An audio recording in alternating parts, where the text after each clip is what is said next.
Right. What is going on with our club? I'm honestly speechless. Luton Town, the team that we mockingly made a chant out of, have taken 6 points from us this season.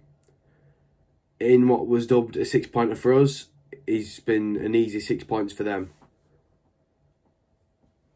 And I think it's time that we stopped pointing the finger at the ref, at the Cowleys, and it's time that the players started taking some responsibility. What the hell is going on right now? Only Town would manage to mess the situation up, unmess it, then mess it up again. Like, how? Wigan, Forest will turn it around at Birmingham. We'll do well against Preston. Questionable result at Reading. Then we'll go and lose against Luton. The worst team out of all of those. Which makes zero sense. So. Oh my God. So. Luton. I mean, if you look at the goals, the first one's just poor defending. The second one, I mean, it's also poor defending, but it's a great finish. But we should be preventing this. Instead, half the players look like they fancy a midweek trip to Plymouth next season. I'm personally not bothered. At the end of the day, I might see some wins. Well, I know he said that about the Prem and the Championship, but if we do go down, I'll see my team win. Hopefully. But take from that what you will. And just another thing real quick. What is the Instagram admin playing at?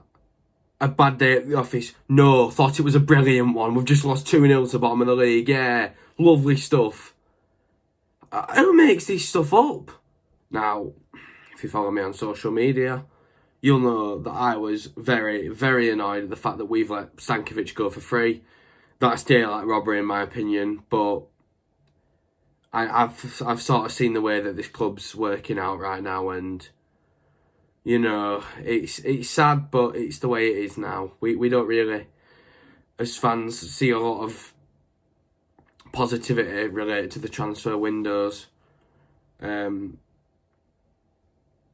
dare I be negative, everyone will be saying in the comments, but we're 2 points of relegation from bottom to like 17th or something.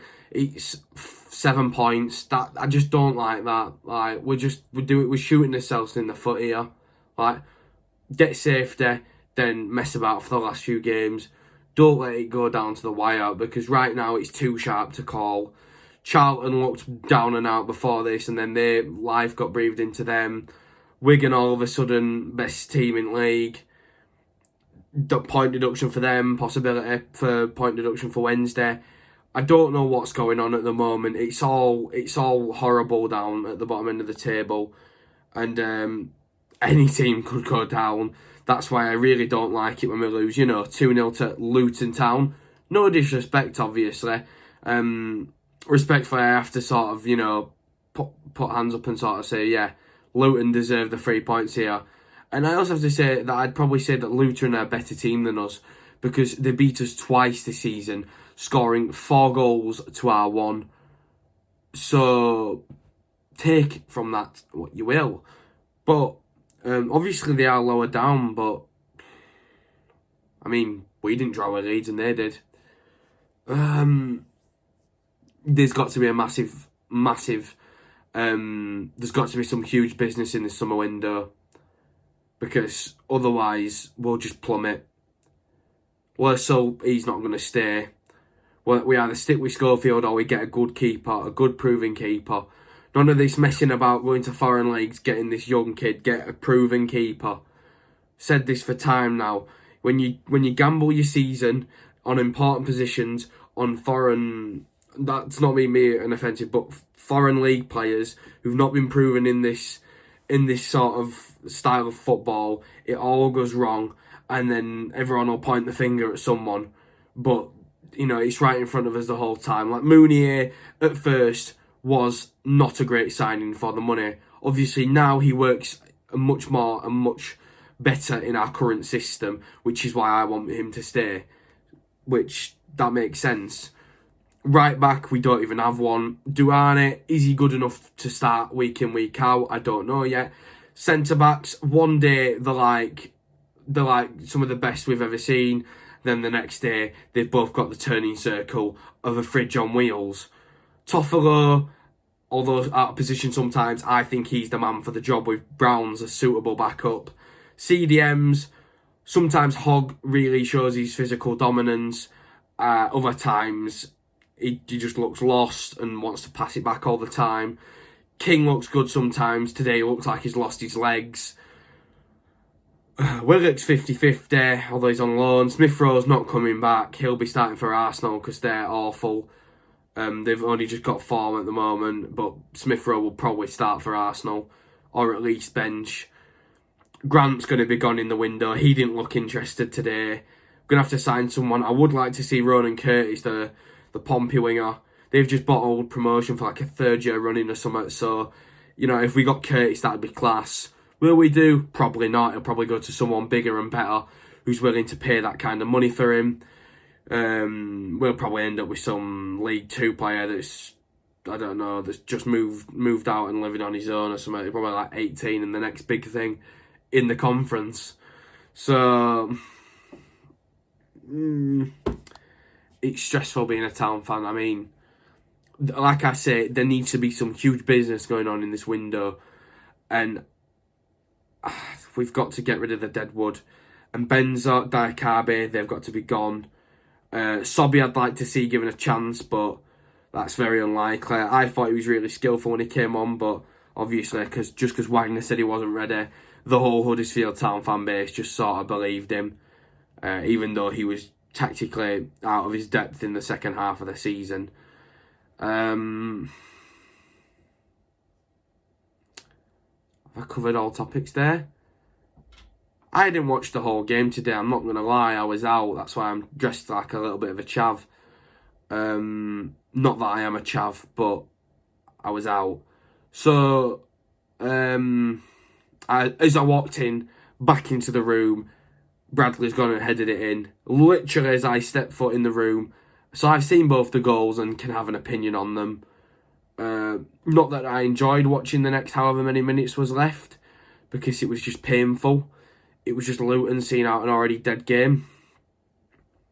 And honestly, I feel bad for Carly, because at the end of the day, it's him who's going to get criticised for it, because he's inherited an absolute car crash of a squad. So that's how it is. And I like to be honest. I like to be positive. I just don't feel that I can be a lot of the time with Town. So you see a lot of negativity coming from me. Like some fella put in the comments the other week, far too much negativity. Will not be watching this channel again. And it's like, okay, I apologise for being honest and for saying that we are shit, which is what we were at the time. We go and win 3-0 away. Hope's back, 0-0. Okay, good result. Reading, okay, maybe should be getting more than a point, but a point's a point. And then we go and lose this, and it's like, oh, right, so I was right all along, was I? So we need to sort this squad out. We need to... I mean, Grant's 50-50. Half the time he doesn't look interested.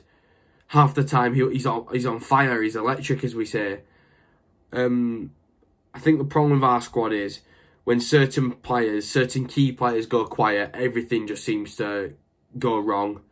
And then heads go down and it's, well... And then they just stand there, gormlessly.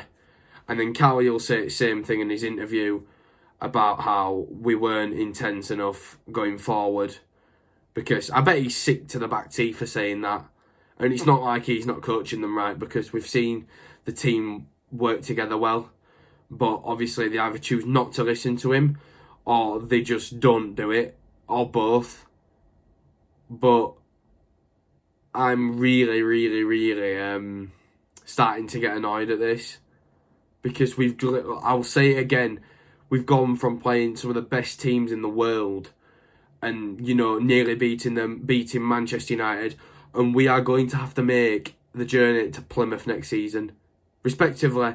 No, obviously, no disrespect against Plymouth, but look how far we've dropped from where we were. It's nothing short of a sick joke, and to think that Stankovic, one of the best centre backs all rounded, technically wise, but I don't know if that's a good phrase. But yeah, the guy can pass. The guy's a lot more mobile than some. So what do we go and do? All right, you can go to Germany, and we'll just sit here with Schindler and Stearman, and then Edmonds Green when he can come back, and then that's it. And don't even talk to me about Elphick, because I saw plenty enough from Elphick and he was not good enough. Not at all. So that's that.